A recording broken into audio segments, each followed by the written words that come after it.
the quiet hum of your refrigerator, the gentle creak of your house settling, the soft whisper of wind outside your window. Sometimes the most ordinary sounds can become deeply unsettling if you listen closely enough. Tonight, we're going to listen. We're going to peel back the layers of the mundane and find the dread hidden just beneath the surface. These are not tales of monsters from afar, but shadows that linger in familiar spaces, fears that echo in the human mind.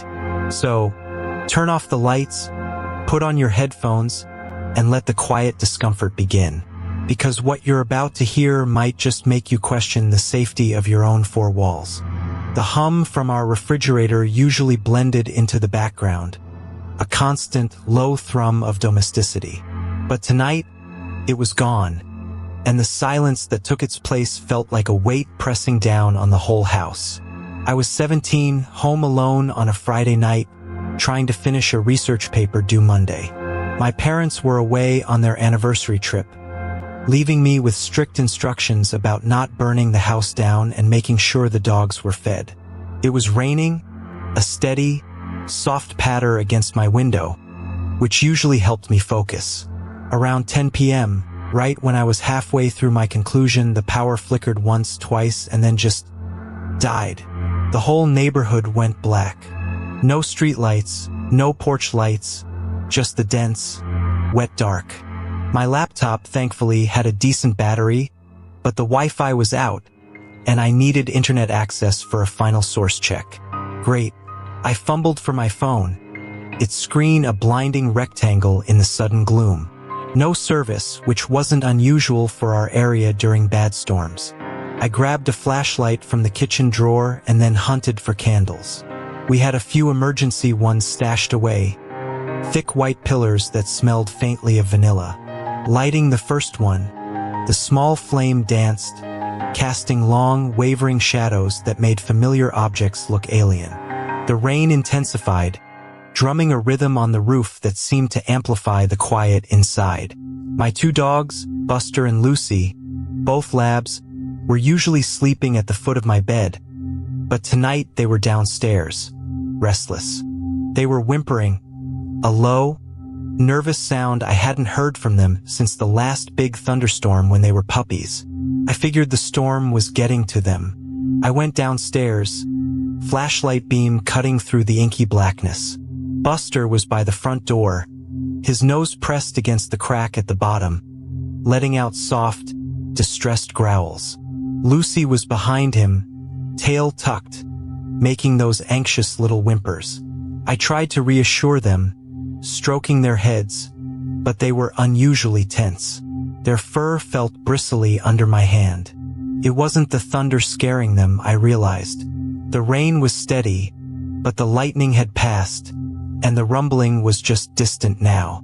They were reacting to something else, something outside or maybe even inside the house. I tried to peek through the blinds, but it was too dark to see anything beyond the immediate glow of my flashlight. The trees in our front yard looked like ominous, swaying sentinels. I pulled the dogs away from the door and tried to settle them on their dog beds in the living room. They reluctantly lay down but kept their heads up, ears swiveling, constantly scanning the dark. I went back upstairs, feeling a little unnerved, but trying to rationalize it. Dogs get weird during power outages, right? The sudden silence, the change in routine. As I reached the top of the stairs, I heard it, a faint, almost imperceptible scratching sound, coming from the back of the house, near the kitchen. My heart gave a little jolt, probably just a branch scraping against the window, I told myself, or maybe a raccoon. We lived near a small wooded area, and wildlife wasn't uncommon. Still, the dogs were downstairs, silent now, but clearly listening. I crept towards the kitchen, flashlight held out in front of me like a sword. The scratching stopped as I got closer. The kitchen was plunged into total darkness. Even the faint light from the candle upstairs couldn't reach it. I swept the flashlight beam around the room and nothing. The back door was locked, the window above the sink securely latched. I checked the pantry door, even the space under the sink. Everything seemed normal, just darker and eerier than usual. I was about to dismiss it as my imagination running wild when I heard it again. Not scratching this time, but a soft, rhythmic thud. Thud. Thud. It was faint, muffled by the rain, but definitely there, and definitely coming from outside, just beyond the back of the house. Footsteps. Slow, deliberate footsteps moving along the property line, parallel to our house. My stomach dropped. Raccoons don't walk like that. A human. Someone was out there, in the pouring rain, walking around our backyard in the pitch black. My mind raced through possibilities. A neighbor checking on something, a teenager messing around, but the deliberate pace, the silence between the thuds, felt too intentional, too chilling. I moved to the back door, cautiously pulling aside the small curtain over the glass pane. The rain was sheeting down now, making it almost impossible to see. I pressed my face close to the cold glass, trying to pierce the oppressive darkness. The footsteps continued, moving slowly towards the back corner of our yard, away from the house, then stopping. Silence again except for the rain. My breath hitched. Was whoever it was just standing there? Watching. The thought sent a shiver down my spine. I stayed perfectly still, straining my ears, my eyes trying to adjust to the impenetrable blackness outside. The minutes stretched into an eternity. Nothing. No more footsteps. No sound other than the relentless rain. Just as I was about to retreat, thinking it was over, something shifted in the darkness.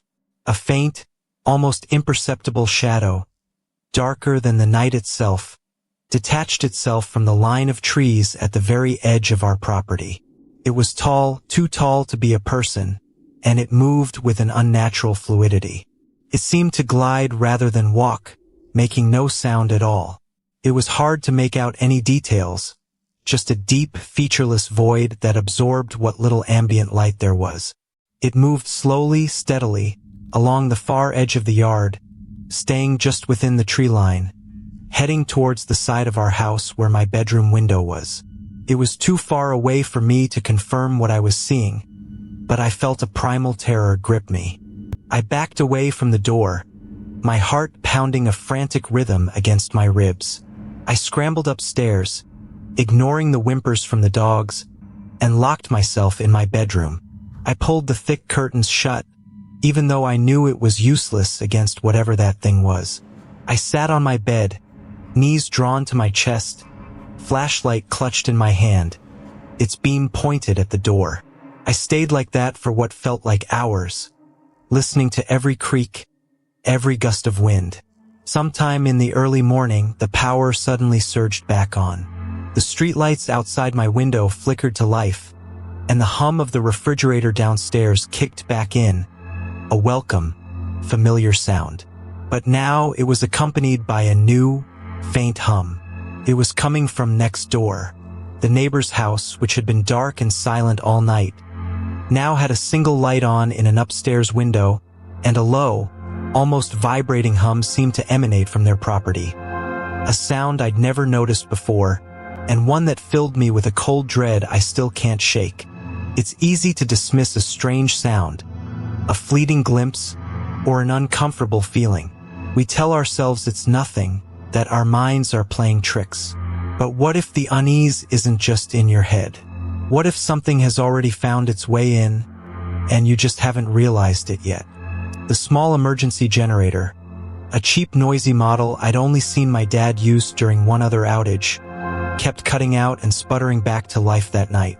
My parents were gone, visiting my grandmother a few states over, and I was home alone with my younger sister, Sarah. She was 10, I was 17, and the power had been out since around 7, right when a pretty bad thunderstorm rolled through. It wasn't just our house either.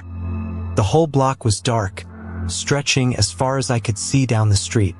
We had candles scattered around, and my dad had hooked up a single extension cord from the generator to the living room, powering just the TV and a lamp. It was enough to keep Sarah from getting too freaked out, but the constant on again, off again of the generator was already getting on my nerves. Around 9, Sarah started complaining that she was tired of the TV. The generator had cut out again, leaving us in a tense quiet, just the rain hitting the windows. I suggested she go to bed. Our rooms were upstairs at opposite ends of the hall. I told her I'd be up soon, after I checked the generator one last time to make sure it wasn't completely dead. She mumbled goodnight and shuffled off towards the stairs, her small flashlight beam bouncing wildly. I waited a minute, listening to her footsteps fade as she went up. Then, I heard a distinct creak, not from the stairs but from the kitchen. It sounded like someone shifting their weight on the old linoleum floor. I froze, my own flashlight beam cutting through the gloom. I called out, a little louder than I meant to. "Sarah? Is that you?" There was no answer, just the drumming of the rain and the low rumble of distant thunder. My heart started thumping. I knew Sarah wouldn't have gone into the kitchen. She always went straight upstairs once she said goodnight. I grabbed the heavy mag light I kept by the door, its beam a strong, steady circle, and slowly made my way towards the kitchen entrance. Each step felt incredibly loud on the hardwood. I peered around the doorway, sweeping the light across the counters, the table, the back door. Everything was still, dark, and exactly as we'd left it. No one, nothing out of place. I must have imagined it, I told myself, just the house settling or maybe the wind. Relieved but still unnerved, I decided to just shut off the generator and head up. As I started up the stairs, my hand gripping the wooden railing, I heard it again. This time it was unmistakably upstairs. A soft thud, followed by a slight scraping sound, like furniture being nudged across a carpeted floor. It came from the direction of my parents' bedroom, which was right next to Sarah's. My blood ran cold. Sarah would never go into my parents' room, especially not in the dark. I stopped dead on the third step, my flashlight beam pointed uselessly at the ceiling. I called out again, my voice a whisper now. "Sarah? What are you doing?" Only silence answered me. A heavy, suffocating silence that felt like it pressed in from all sides. I swallowed hard and continued up the stairs, my flashlight now sweeping the dark upper hallway. My parents' door was slightly ajar, which was odd. They always kept it shut. A cold draft seemed to be coming from their room. I hesitated for a moment, then pushed the door open wider, shining my light inside. The window was open, curtains billowing slightly from the breeze. That explained the draft, but it didn't explain the sounds. My parents were meticulous about closing windows when they left, especially with a storm forecast. As I stepped in, my light caught a glimmer on the nightstand. A small, silver picture frame, usually standing upright, was lying face down. It was a picture of our family. An irrational shiver ran down my spine. I walked over, picked up the frame, and set it upright. The glass wasn't cracked. Nothing seemed broken, just out of place. I closed the window, drawing the curtains, trying to make sense of it. Maybe the wind had blown it open, but the sash lock was engaged, which meant someone had to have actively opened it. A knot of fear tightened in my stomach. I carefully backed out of the room, my flashlight beam scanning every shadow, every corner of the hall. As I passed Sarah's closed door, I paused, listening. No sounds. I assumed she was asleep. I wished I was. My own room felt miles away at the other end of the hall, and the silence had become oppressive, thick with unspoken possibilities.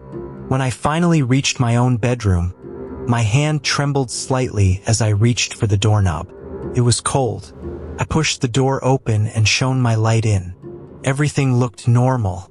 My bed, my desk, my dresser. But as I swept the beam across the floor, I noticed something that made my breath catch in my throat. My favorite pair of running shoes, which I always left neatly by the closet door, were now in the middle of the room, one shoe turned on its side. It was a small detail, but it was enough. Someone had been in here, and they were still here, The realization hit me like a physical blow, cold and heavy. I wasn't just imagining things. There was definitely someone else in the house. I didn't move. My eyes darted around, trying to pierce the gloom beyond the narrow circle of my flashlight. The silence was deafening, except for the frantic hammering of my own heart. I thought about Sarah, asleep down the hall. I thought about the kitchen, the open window, the misplaced photo frame. And then I remembered the scraping sound, and the cold draft, and the shoes. They hadn't just been moved. They looked like they'd been kicked aside by someone trying to get somewhere or to hide. My gaze dropped to the space under my bed. It was just big enough for someone to squeeze into. The thought was sickening. I felt a primal urge to scream, to run, but my feet felt rooted to the floor. I held my breath, listening, straining to hear anything over the pounding in my ears. Then I heard it. A soft, shallow intake of breath came from directly below me, from under my bed. I couldn't move. My flashlight beam was still aimed at the wall, but I could feel my hand shaking so hard I thought I might drop it. The breathing was faint, almost imperceptible, but it was there. It was slow and steady, not like someone trying to hide, but like someone who was just waiting. And then a slight shift, a rustle of fabric, and I knew. Someone was under my bed. They had been there in my room maybe for a while, and they were watching me, listening to me. I took a deep, shaky breath, trying to calm myself, to think. My mind raced, trying to process the horrifying reality. What did they want? Why were they here? And how long had they been watching? I didn't turn on the light. I didn't say anything. I just slowly, deliberately, backed out of my room, never taking my eyes off the space under my bed, even though I couldn't see anything. I pulled the door shut as quietly as I could, and then bolted. I ran down the hall, down the stairs, and out the front door, not even stopping to grab a jacket. I ran to the neighbor's house, banging on their door until they let me in, babbling incoherently about someone being in the house. They called the police. When the officers arrived, they swept the house, room by room, with powerful flashlights. They found nothing. No forced entry, no broken windows, no one. Just the open window in my parents' room, and my shoes in the middle of my bedroom floor. The only thing they did find was Sarah, sound asleep in her bed, completely unaware. The police chalked it up to my imagination, or maybe just the stress of being alone during a blackout. They said the wind could have opened the window, and that I probably just knocked my shoes over myself without realizing it. They said a lot of things, but they didn't explain the cold draft in my parents' room that day, when I had closed the window and drawn the curtains. And they didn't explain the breathing I heard under my bed. Because when I went back into my room later, with the police, I noticed something new. The window was open again, just a crack, letting in a chilling draft. I know I closed it. I know I did. And to this day, whenever the power goes out, I hear that faint, shallow breathing, just at the edge of my hearing, and I can't shake the feeling that someone is still in the house, waiting in the dark. The world outside your window can feel a lot safer than the one within your own home. But sometimes, the greatest threats aren't a distant scream, but a silent presence. The kind of presence that watches from the edges of your vision, just beyond the reach of your light.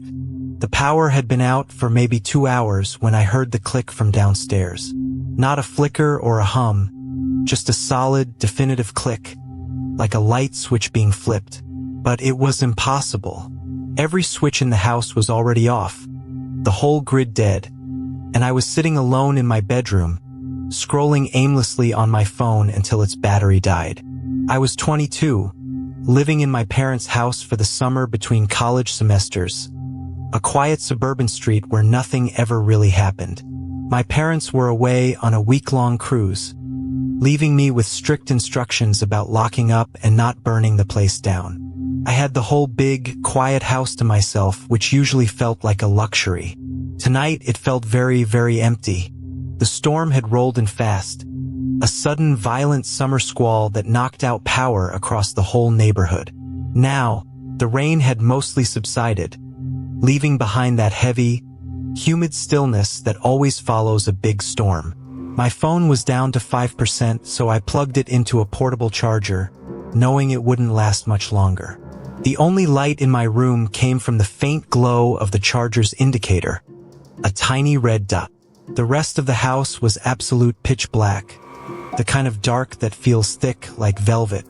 I'd lit a few candles earlier, but blew them out when I realized how much they made the shadows dance and flicker, making everything seem distorted and menacing.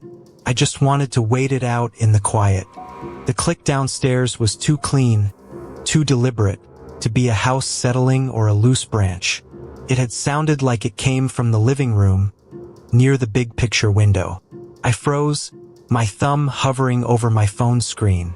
My heart gave a little thump, but I told myself it was just my imagination, playing tricks in the dark. The house was old, creaky. Maybe the wind had rattled something loose, or a branch had scraped against the siding. I tried to dismiss it, to go back to my scrolling, but I couldn't.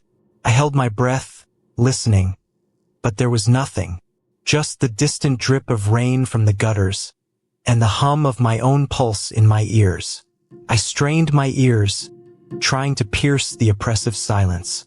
Then I heard it again, a soft, almost imperceptible creak from the stairs, just below my bedroom door. This was different. This wasn't the house settling. This was weight. Someone was moving, slowly, carefully, up the staircase. I pulled my legs up, hugging my knees to my chest, my phone now completely forgotten in my lap. My breath hitched in my throat. I knew with a sudden, sickening certainty that I wasn't alone. It was too quiet, too deliberate.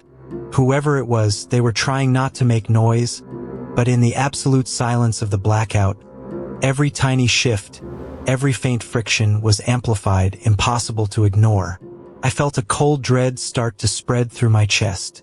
I didn't dare move. My eyes were wide open, trying to make sense of the deep darkness, but there was nothing to see. Only the black. The soft creaks continued, closer now, just outside my bedroom door. Then silence again. A long, agonizing stretch of it. I squeezed my eyes shut, then opened them again, as if the act could somehow grant me night vision. I could almost feel a presence on the other side of the door, a heavy, still weight. I held my breath so long my lungs started to burn. I was terrified to make a sound, terrified to draw attention to myself. I just wanted it to go away. I wanted the power to come back on. I wanted my parents to be home. Then, a new sound, closer than I could have imagined. A soft, drawn-out scrape, like fingernails dragging lightly across the wooden doorframe, just beside my head.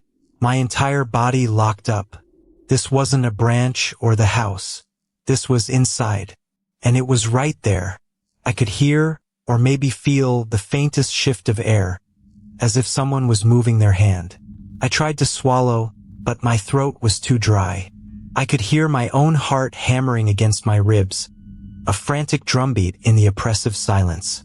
I focused on trying to breathe quietly, barely a whisper of air in and out. The sheer proximity of whatever it was made my skin crawl with goosebumps. It was just inches away. The scraping stopped, but the presence didn't leave. Stayed there right outside my door. I felt a chill that had nothing to do with the temperature. It was a primal fear, the kind you feel when you know you're being watched, but you can't see what's watching you.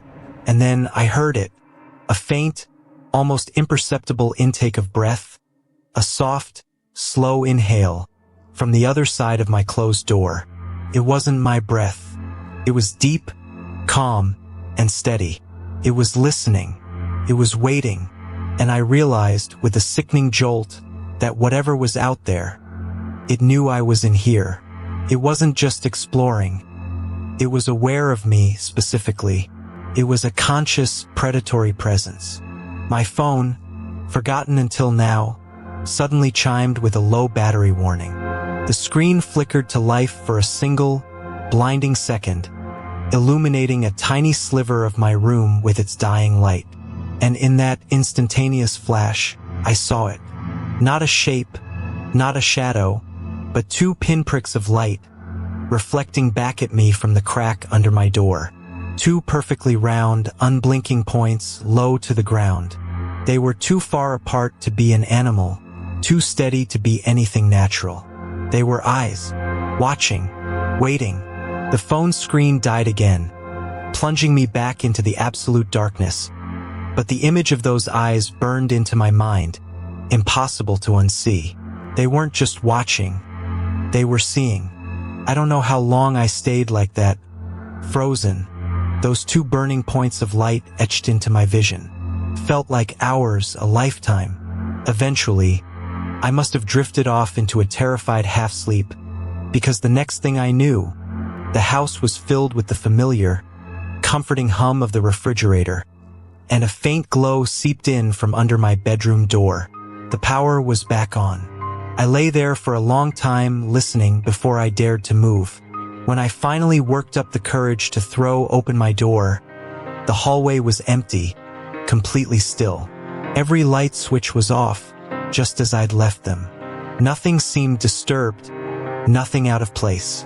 It was just an empty house, flooded with the artificial light of a newly restored grid.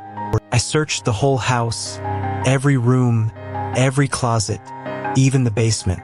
Nothing. No sign of forced entry, no broken window, no muddy footprints. Everything was exactly as it should be, except for one thing. The big picture window in the living room, the one I'd heard the initial click from, was ever so slightly ajar. Just enough to let in a sliver of the humid night air. Just enough for a small hand to push it open further. And on the dusty sill, a faint, barely visible smudge, like the residue of something dark and oily. I wiped it away, but the thought lingered, a cold, hard knot in my stomach.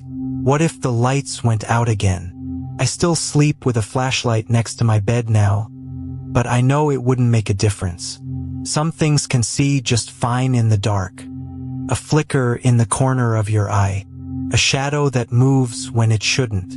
Our brains are wired to find patterns, to make sense of the unknown. But what happens when the pattern is broken, and what you see defies all logic, even for just a moment? The digital clock on my bedside table was usually a steady, soft orange glow. But that night it was just a blank, dark rectangle. It wasn't unplugged, I remember checking that. But it was dead. I was 18, living alone for the first time in a cheap rental house on the outskirts of Grandview, Ohio. My parents had moved out of state for my dad's job, and I'd opted to finish my last year of high school there, staying with my grandmother for a bit before finding this place. It was an old house, a bit creaky, but I loved having my own space and the independence it gave me. The power being out wasn't a huge surprise. We'd had a nasty thunderstorm roll through that afternoon, and the lights had flickered on and off a few times already. I'd gone to bed around 11, the storm still rumbling in the distance, but not violently. I remember thinking the rain sounded particularly loud against the window pane, like someone was throwing handfuls of gravel against it, rather than just water. It was the kind of deep, isolated dark that only a total power outage can bring, with no streetlights bleeding through the curtains, no hum of the refrigerator. Just a profound, heavy silence broken only by the persistent drumming of the rain. I lay there for a while, scrolling on my phone, the screen a bright beacon in the oppressive black. I debated getting up to find a flashlight, but my phone still had plenty of battery, so I figured I'd just tough it out. Around midnight, or what I estimated was midnight given the dead clock, I started to feel a bit restless. It wasn't cold, but I pulled the blanket up higher, a strange prickle of unease starting to spread. The rain had lessened, turning into a soft drizzle, but the wind had picked up, whistling through the eaves. I remember thinking it sounded like a low, drawn-out sigh, My house had an old attic fan that often made similar noises in a strong breeze, so I didn't think much of it then. I flipped over, trying to find a comfortable position, when I heard it for the first time, a soft, almost imperceptible scrape from somewhere downstairs, like a chair being gently nudged across a wooden floor. My breath hitched. I lay completely still, straining my ears over the lingering sound of the wind and rain. Silence. I told myself it was just the house settling, or maybe the wind catching something outside. It was an old place, always making little noises. But then it came again, clearer this time. A distinct creak, not from the wind, but from the floorboards in the living room, directly below my bedroom. It was the kind of sound you make when you shift your weight carefully, trying not to make noise. My heart started to beat faster, a frantic rhythm against my ribs. I reached for my phone, the screen lighting up my face, and stared at the door, half expecting to see something silhouetted there. I grabbed my phone, switched on the flashlight, and cautiously got out of bed. My hands were shaking slightly. My rational mind was screaming that it was just my imagination, but the primal part of my brain was on high alert. I slowly opened my bedroom door, just a crack, and peered into the dark hallway. Nothing, just the oppressive black, made even deeper by the narrow beam of my phone light. I stepped out, holding the phone steady, the beam cutting a swathe through the darkness. The hallway was empty. My pulse pounded in my ears. I took a few steps forward, towards the top of the stairs, my eyes scanning every shadow, every corner. I told myself I was being ridiculous, that I just needed to check the locks on the downstairs doors, put my mind at ease. That's when I saw it. Just a brief, almost imperceptible flicker of movement at the very end of the hall, near the bathroom door. My phone light hadn't quite reached that far, but the light from the screen of my phone, held up near my face, cast enough ambient glow to reveal a shadow that shifted, then darted back into the deeper dark. It was too low, too quick to be me. Not a trick of light, not a curtain swaying. It was like something had ducked away from my light, something that was already there, at the very edge of my vision. My breath caught in my throat. Every hair on my arms stood on end. My rationalizations evaporated, replaced by a cold, hard dread. I froze, my flashlight beam still pointed down the empty hall. My mind raced, trying to process what I'd seen. A mouse? Abba? Neither made any sense. It was too big for a mouse, and bats don't typically skitter along the floor. I stood there for what felt like an eternity, my heart hammering against my ribs, listening. The house was utterly silent now. Even the rain seemed to have stopped. Then, from the bottom of the stairs, a soft, deliberate shuffling sound. Not a creak, but the sound of something dragging lightly on the carpet, moving slowly, cautiously. It was coming from the living room, just out of sight.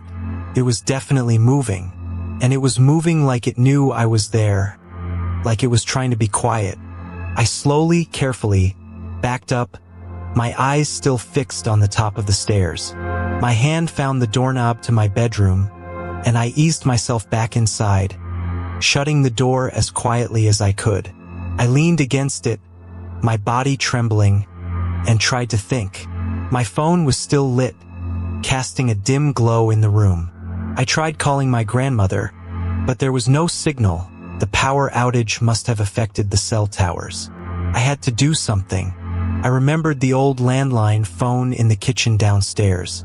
It was an old rotary phone, still connected. I knew it wouldn't need power to make a call, but that meant going downstairs, past whatever was making those sounds, past whatever had ducked away from my light.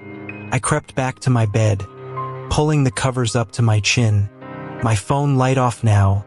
The room plunged into total darkness again. I lay there, listening, trying to convince myself I'd imagined it all. The shuffling continued, faint, methodical, moving from the living room towards the kitchen. It was like a slow, deliberate patrol. I felt a chill that had nothing to do with the temperature. Then I heard it, a faint scraping from the wall directly behind my headboard. My bed was pushed against the wall that backed onto the living room, and the scraping was directly on the other side. A soft, continuous scratch, like something was dragging its fingernails along the plaster, moving from left to right, slowly, as if tracing the outline of my bed. Could see me. It was tracing my position through the wall. I didn't move. I didn't breathe. I just lay there, eyes wide open in the absolute darkness, listening to that slow, deliberate scraping behind my head. It stopped directly behind my head, and then a faint, almost inaudible sigh seemed to come from the other side of the wall. It wasn't the wind. It was too close, too distinct. I stayed like that until dawn, until the first hint of gray light seeped through my window. When the power finally flickered back on, I didn't even check to see if anything was downstairs. I just packed a bag, called my grandmother, and left.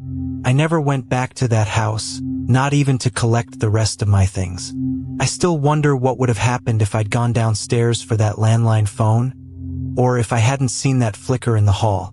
What exactly was moving through my house in the dark? And why did it know exactly where I was? These aren't just stories. They're echoes of the quiet fears we all carry. The dread that something isn't quite right, that the world isn't as solid as it seems, or that the people closest to us hold secrets we can't fathom. They remind us that true horror often lies not in the supernatural, but in the subtle shifts of reality and the darker corners of the human experience. These stories stay with us because they tap into the vulnerabilities we all share, lingering long after the screen goes dark. For a new story every week, consider subscribing to Scareverse.